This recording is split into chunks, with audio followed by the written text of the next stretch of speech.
in Health Science by the School of Medicine of the University of Minho. Actually, the focus of his research is in the context of the Parkinson disease, namely to the development of new routes to drug delivery, to the explorations of multimodal drugs, to modeling, and to understanding of Parkinson's disease mechanisms and circuits. Recently, Fábio awarded the Mantero Belarte Prize from Santa Casa da Misericórdia de Lisboa. So, Fábio, if you are ready, you can start now. And sorry for this delay and Wi-Fi.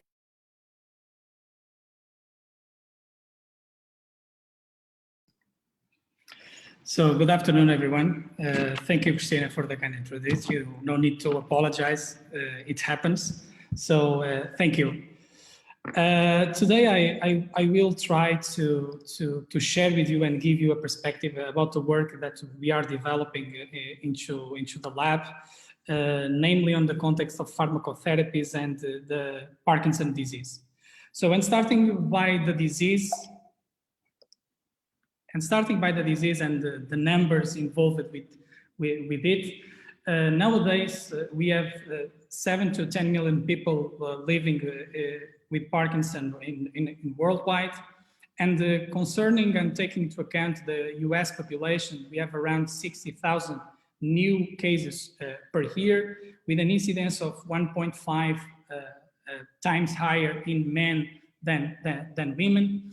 And here you can see the numbers involved around the disease in terms of the clinical research studies, in terms of the money that is spent in treatments, in social security and other aspects that involved into the disease management, and the risk that varies to 4% about the people above 60s that can develop the disease. Regarding Europe, we have around 1.2 million people living with the disease, but I would like to highlight these two aspects around the disease, which are we do not know yet what is the cause of Parkinson's disease, although there is indications that could be a relation between genetic and environmental factors that I will speak later, and the fact that we do not have yet a test or a biomarker that could help us to diagnose the disease as soon as we can. And in fact, if we look to the disease, we can say that in fact Parkinson's disease is an age-related disease that could be conceptually divided into main phases. A prodromal phase in which the people or patients could start manifest some prodromal markers which involve this conjunction of symptoms. And there is indication from the clinicals and from reports saying that some of these symptoms could be or could precede the appearance of the clinical or the motor characteristics of Parkinson's disease, and some indications that some of them could be used as biomarkers. But as far as we know, this is a field that is under debate, because not most of these symptoms that we are looking here are also shared by other neurological conditions.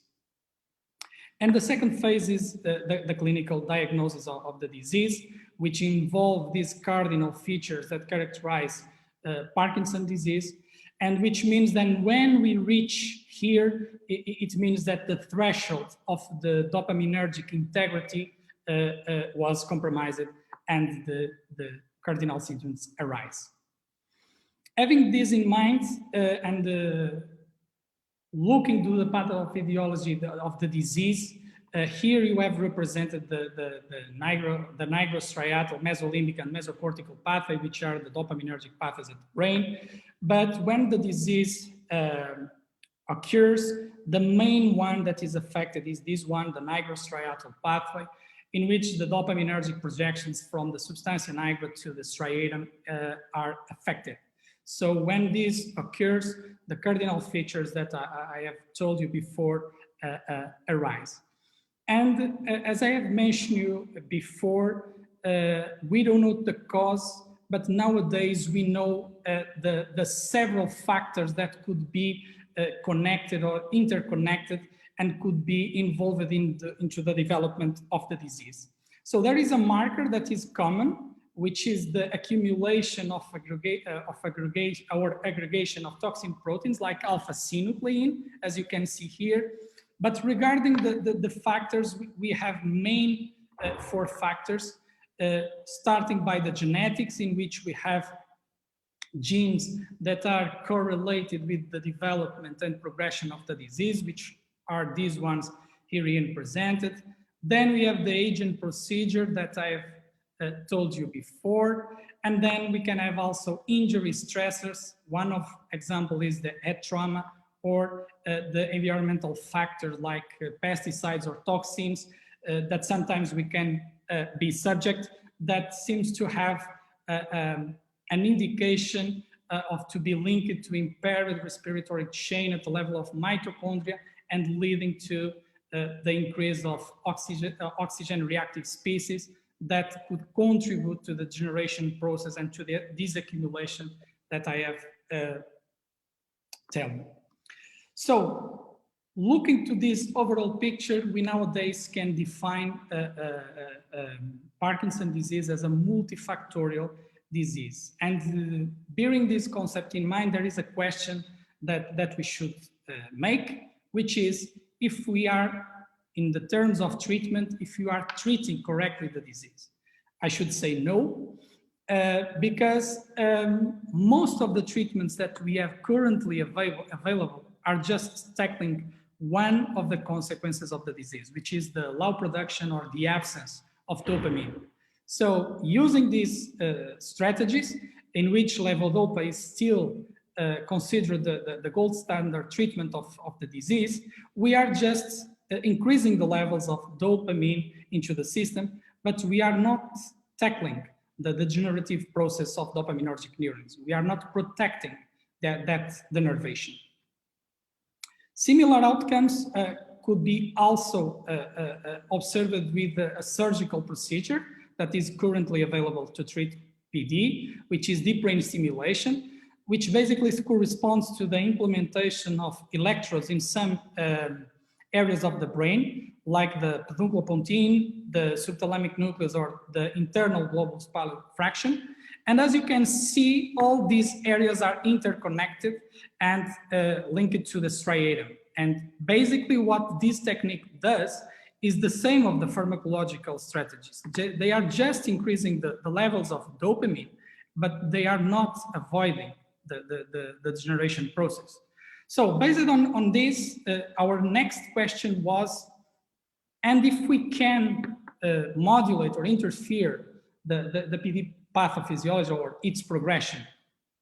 And in order to answer to this question, there are 2 concepts that are recently emerging and growing faster into the scientific and clinical purpose, which are the use of multimodal or repurposing pharmacotherapies to the treatment of PD. And in terms of definition, so multimodal compounds are drugs or pharmacotherapies that can combine different modalities that could let's say, do 2 different modalities that can target different aspects of the disease, while the repurposing drugs are drugs that were approved to a specific target, but now are being looked and investigated out of the scope of the original medical indication. So I give you some examples that we are studying here into the lab.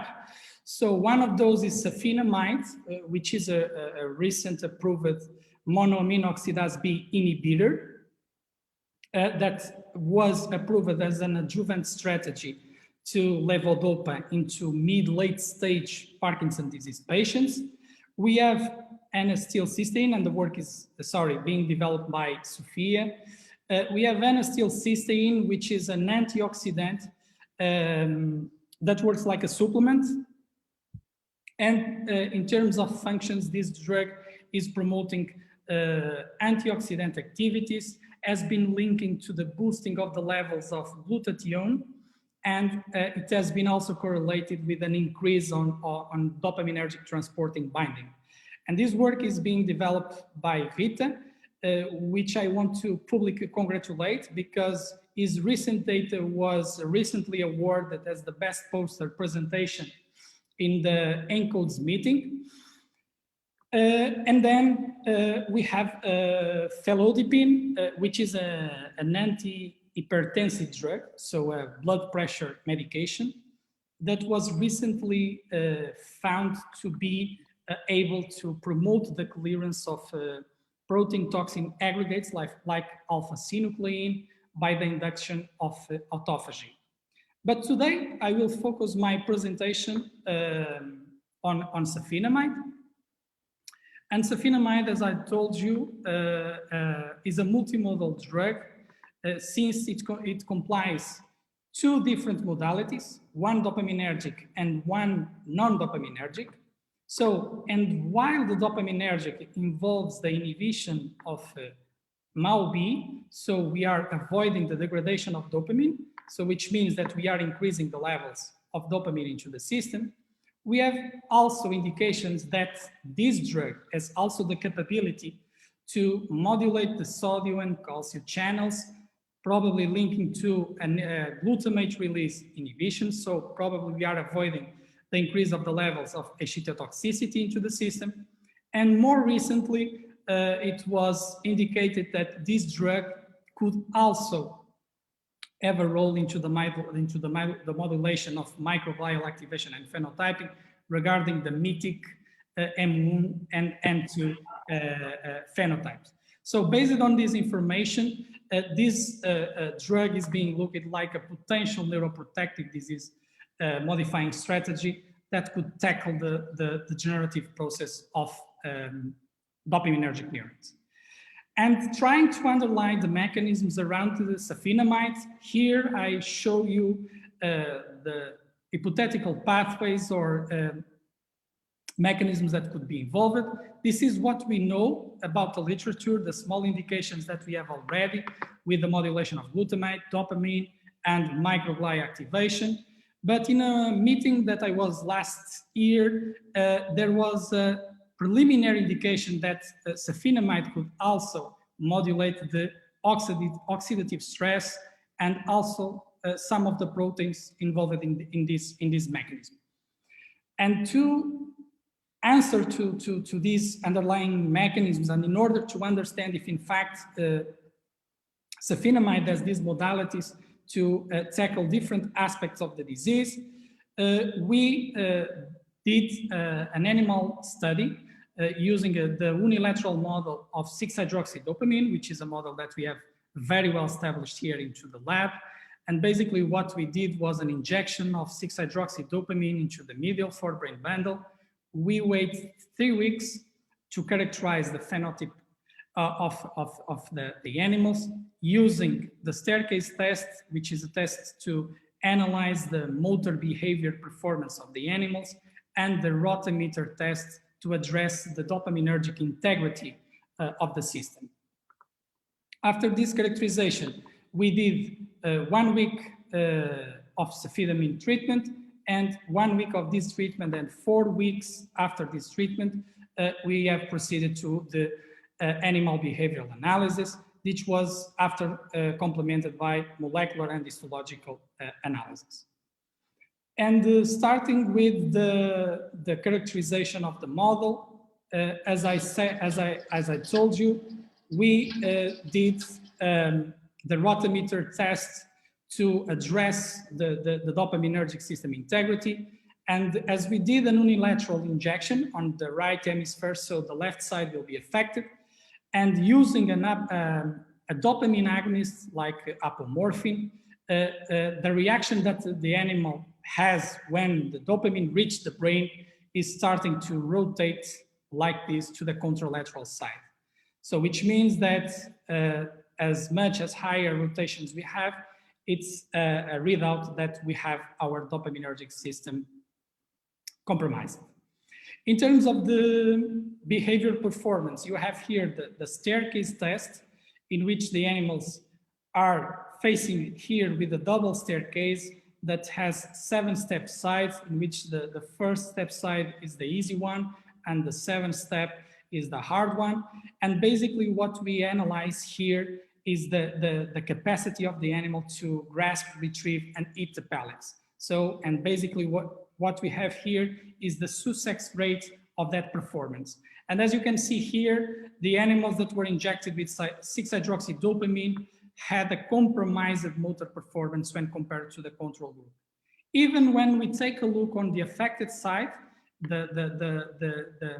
the left side, in which we force the animal to choose that side, putting pellets of food there, we saw that the behavior was compromised when compared to the control. Regarding the after treatment analysis, so 1 week and 4 weeks after the administration of safinamide, what we saw was that was a reversion on this compromising behavior, and the animals have improved their motor skills into the staircase and even into the forced choice task into the affected side. In order to support these results, as I showed you before, but as you can see here, we did next molecular and histological analysis. And starting by the histological analysis, we did a tyrosine hydroxylase staining that was revealed by the DAB protocol.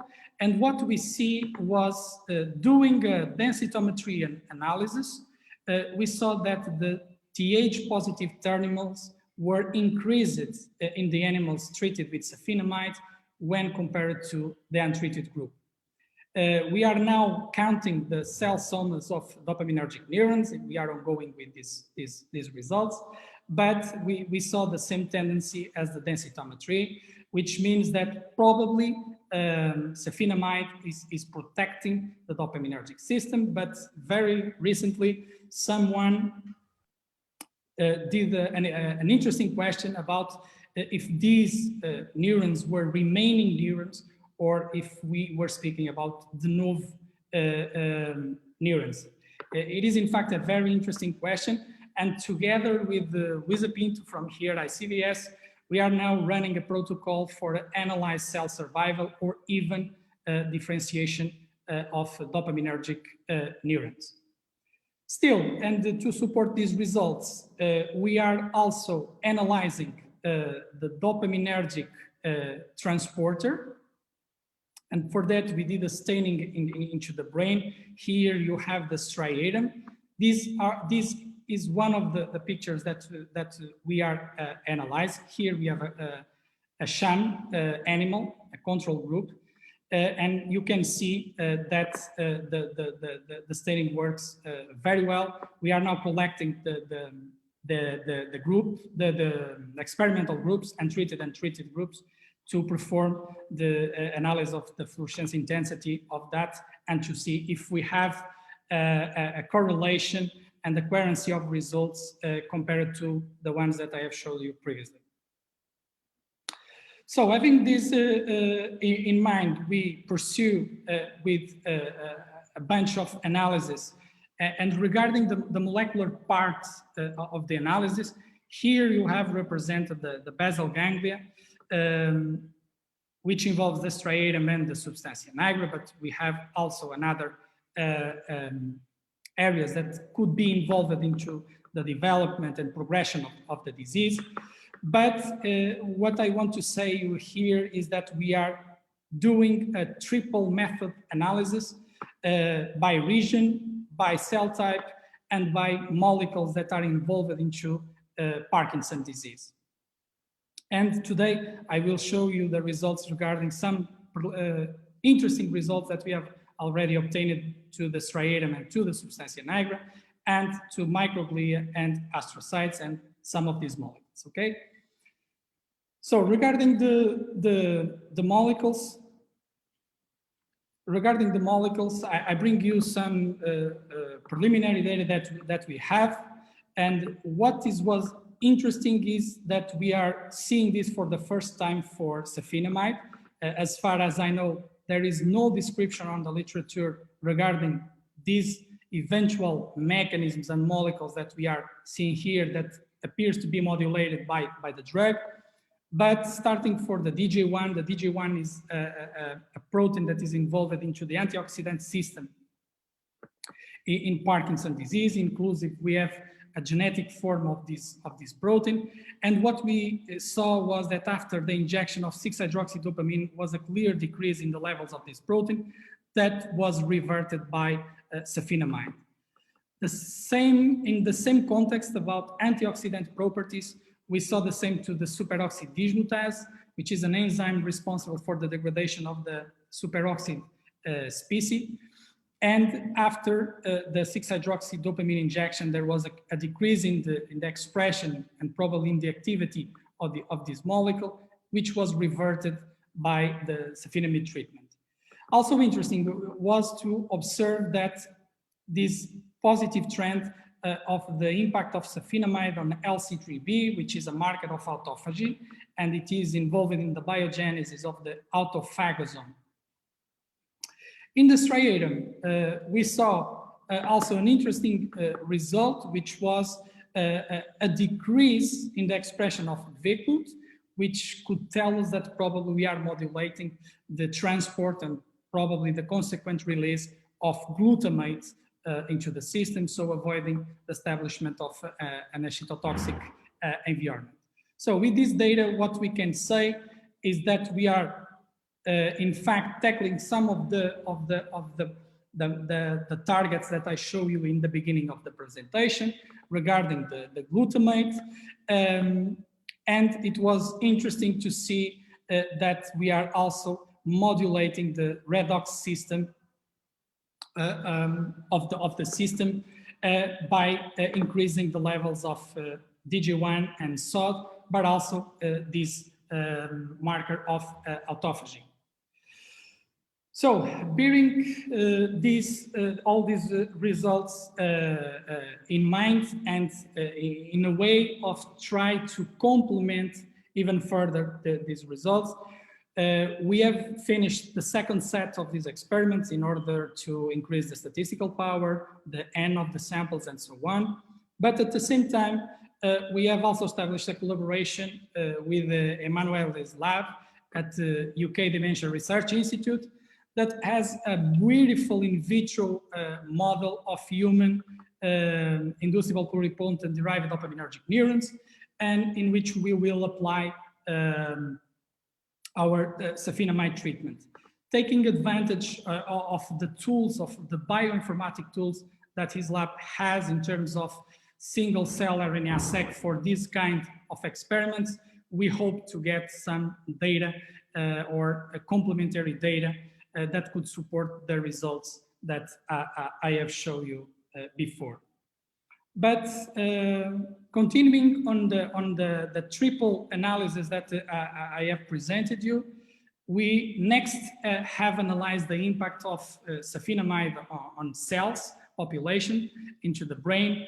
And regarding microglial cells that we know that are involved into the inflammatory process of the brain, what we observed was that after the 6-hydroxydopamine injection, there was a clear increase on the number and also on the CD11B positive area that was reverted after the application of safinamide, which indicates that probably safinamide is indeed modulating the microglial activity. Together with Jonas Campos and Susana Monteiro, we will now try to characterize the phenotypic form of these microglial cells in order to see the results that we get in terms of anti or pro-inflammatory action, and try to see if they correlate with the results, with the previous results. We have also looked to the GFAP and to astrogliosis, and what we observed in terms of the GFAP positive area was an increase after the 6-OHDA injection that was reverted by the safinamide treatment. And once again, like I said you previously, together with João Oliveira, we are now trying to characterize the the phenotypic form of these astrocytes in order to see which kind of response we are having, not only in terms of the effect of 6-hydroxydopamine, but also in terms of safinamide effects. So these were promising results regarding the safinamide effect and considering its potential neuroprotective or disease-modifying effect on PD. But one of the big challenges of pharmacotherapies, but not only pharmacotherapies, we can speak about trophic factors or viral vectors or even antibodies as a strategies or as a treatments for this kind of disease, but as well as others. One of the big challenges is to reach the brain parenchyma or try to reach the brain parenchyma in the specific areas that are affected in the disease. And in order to try to overcome this challenge, one of the questions that we make, and it is one of the basis question of our Santa Casas project, is, and if we can directly deliver the safinamide or other kind of strategy directly into PD affected brains areas, sorry. So we have proposed a technique that is now being looked at as a promising strategy to drug delivery, which is called focused ultrasound. And this technique involves the use of ultrasonic energy to transiently open the BBB. And what are the advantages of this technique is mainly because it's non-invasive and no surgical. So, and the data that is already available also demonstrate that the on-side effects are quite inexistent. So I bring you here a video just for show you the concept of the technique.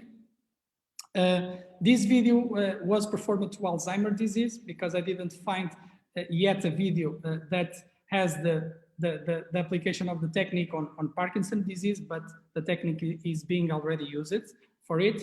But just for let you know the concept of the technique, for sure it is not so linear like you will see, but really explains what is our intention in to use this kind of approach.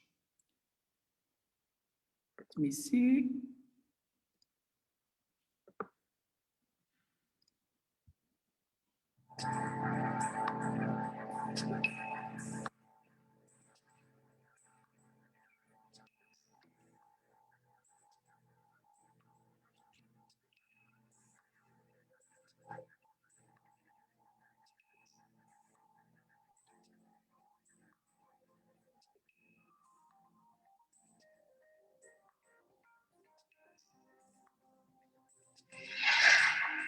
In the brain of a person with Alzheimer's disease, you'll see clusters of toxic amyloid beta plaques building up between nerve cells or neurons.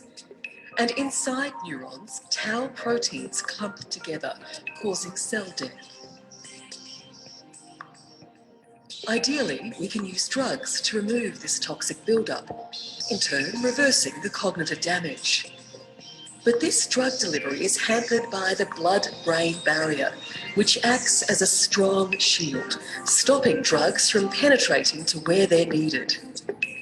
The work in Professor Gotz's lab involves using ultrasound to deliver a treatment through the blood-brain barrier and has been shown to work in mice.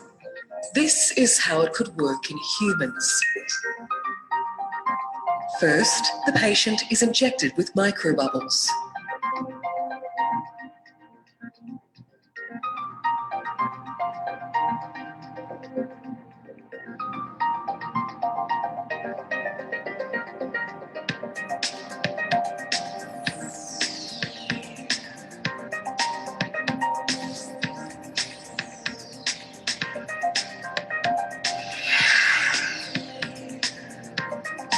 The combination of these microbubbles and ultrasound exerts mechanical forces on blood vessels and temporarily opens the blood-brain barrier. This then allows drugs and antibodies to reach amyloid plaques and tau tangles, and ultimately clear them. What's more, the research at the Queensland Brain Institute has shown that ultrasound alone clears the plaque and tangles before drugs are even administered. This work has enormous potential for reversing one of the most pressing health issues in a rapidly ageing society.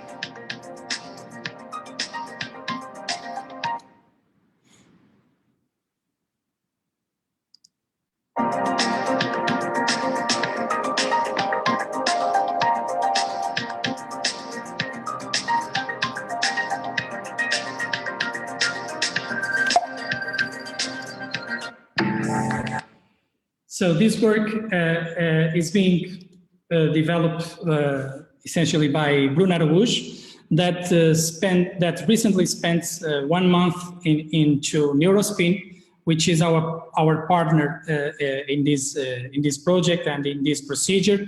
And these three amazing guys, Sebastian, Ricardo, and Benoit, that are helping us on the development of the protocol that we are intending to use. So we will use MRI guided focused ultrasound, and we have already established a pilot study in which we induce the PD model by injecting 6-hydroxydopamine. After that, or after the 3 weeks, we do the behavioral analysis, and after that we start the first MRI scanning. On day 28, we perform a BB opening, and after that, a second MRI scanning. So basically what we intended here was to establish the parameters that we're gonna use to the fully experimental procedure injecting the safinamide. And it was also a protocol to see what happens after the induction of the disease with the toxin and after the BBB opening. We are currently analyzing this data. So, but basically what we're going to do is a resting state functional MRI to see alterations in functional connectivity, the diffusion MRI to see alterations into the gray matter and, into the white matter, and the anatomical analysis to see alterations in the gray matter. At the same time, we will also proceed to spectroscopy analysis in order to see alterations in brain metabolites after the disease, after BBB opening, and after treatment, in order to see how metabolites behavior in the 3 different phases of the procedure. So, having this in mind, and also having in mind the strategy of ICVS about from basic, fundamental, applied, and clinical research, and with the results I have presented you today, we hope to in the future be aligned with these 7 solutions that were recently presented by David Devos about the neuroprotection and disease modifying strategies to Parkinson disease, by having in mind the patients, the target mechanisms to perform to a better target engagement, combination of different treatments that could target the multi-pathways that I have discussed today with you. Try with these establish early interventions, which could be better if we think about the early phases of the disease, which means that as early as we intervene, we can delay the progression of the disease. So with this, try to develop a rigorous methodology for the design of new trials and new combinations or new targets, improve drug distribution. So this is our hope with the focused ultrasound, the reproposing drugs that we have discussed, and also adapt the preclinical models in order to have better translation biomarkers that allow us to predict or establish, to predict better patterns from the translation from the lab to the clinics. And then, as a conclusion, what I can tell you today was that safinamide has a role on the dopaminergic survival and animal behavior. for the first time, we are seeing some promising effects on the antioxidant system and also on neuroinflammation. As a future perspectives, we want to further, or we want to go deeper in the effects of safinamide, like change the doses and see if using higher doses or lower doses, we are having the same results, more time points than the ones that I have shown you today.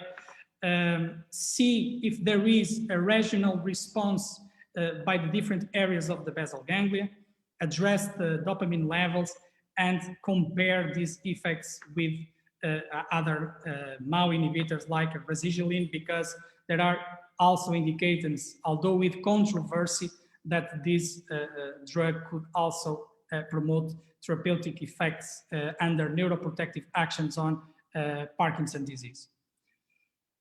Last but not least, I would like to thank to all the people enrolled on this project, to the neuroscience research domain, to the team involved in the Santa's Casa project, and to you for for hearing me today.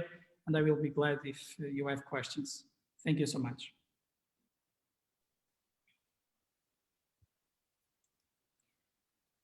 Thank you, Fábio, for your talk. We have a few minutes to questions, so I will immediately open to discussion. So if you don't mind, I can start, Christina? Yes, of course. Okay, so Fábio, I mean, very interesting presentation. I was really impressed with this last approach that you using the magnetic whatever to highlight in the bubble micro bubbles. Yes. My question is, what is in that micro bubbles? What is the composition of these micro bubbles? There are several compositions of microbubbles that are different being sold into the market. We have some ones that could be constituted by collagen, laminin, and so on, that are not, let's say, toxic to the organism, and basically they are directed to the wall vessels, and when you stimulate with the acoustic energy, you promote the dilatation of the bubbles, and it is with that that promotes the transient opening of the BBB. But I mean, they don't have, I would say, I don't know, proteases or whatever that are specific for tau aggregates. They are no. Here, Gilles, the microbubbles are just so they don't have any compound inside of it. They are, let's say, empty, and they are just used to allow the opening of the BBB. Although there are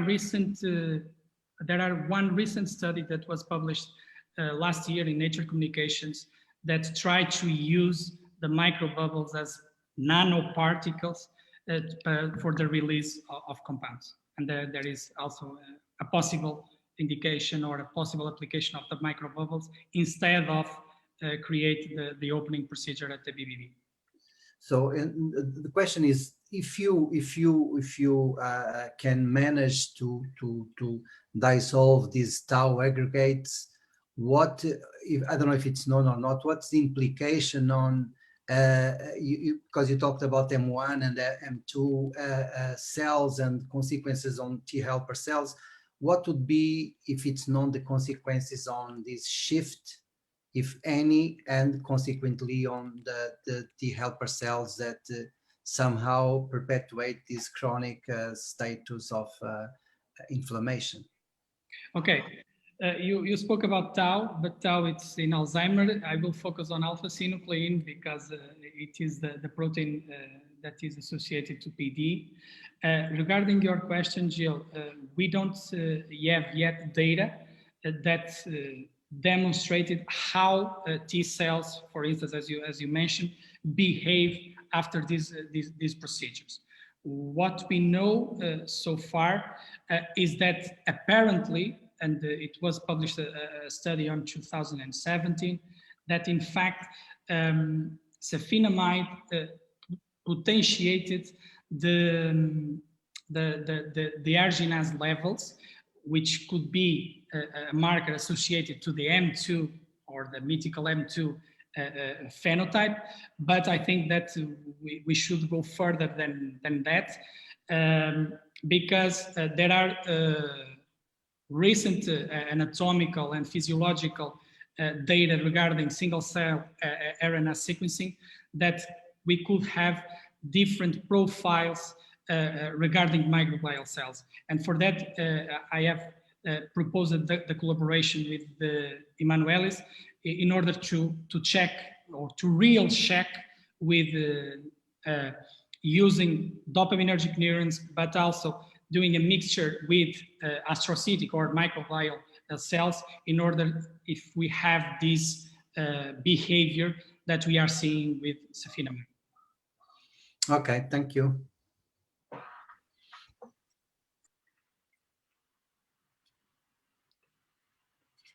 More questions?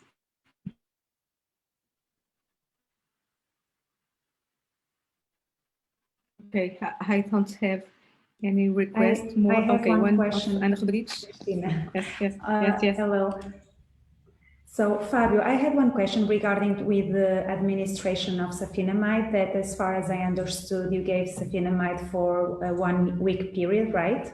Yes. And my question was, what is your, I know you didn't perform the experiments yet, but do you think that chronic administration would give better results? Or for example, if you start the administration earlier on, that could also change? Because you saw these V-glute changes, proposing that eventually you are reducing exotoxicity. So I was wondering if you can modulate the time frame of safinamide administration, you would improve your results that are already good, but just came to my mind. Yeah, it's a good point, Anna. One of the strategies that I have been discussing with Miguel Gago and Ana Margarida Rodrigues from the hospital, both neurologists that are using and prescribing safinamide to the patients, is the question that you did. It's the temporal effects of safinamide. Here we didn't do that. Let's say a pre-treatment with safinamide, which is something that we want to do next.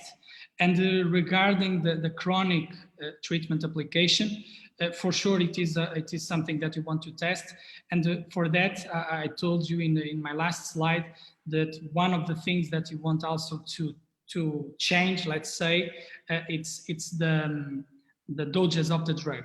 So what is prescribed as the best results from the clinical part is 100 milligrams, is doing a perfect and a nicely work in PD patients, but in someone's no. And Miguel is doing now a clinical study increasing the doses for 200 milligrams. And some of the preliminary data that he shared recently was that the patients responded better. And with that, it was possible to manage the concentration of levodopa. So the doses of levodopa that we are giving to the patient, which is nice because, as you know, levodopa in higher doses have side effects that are horrible, let's say. It is not the best word, but are critical to the patients. And if we can manage and reduce the introduction or the doses of levodopa, for sure we are giving a better quality of life to the patients. But I'm totally agree with you about the pre-treatment and the chronic treatment. Yes.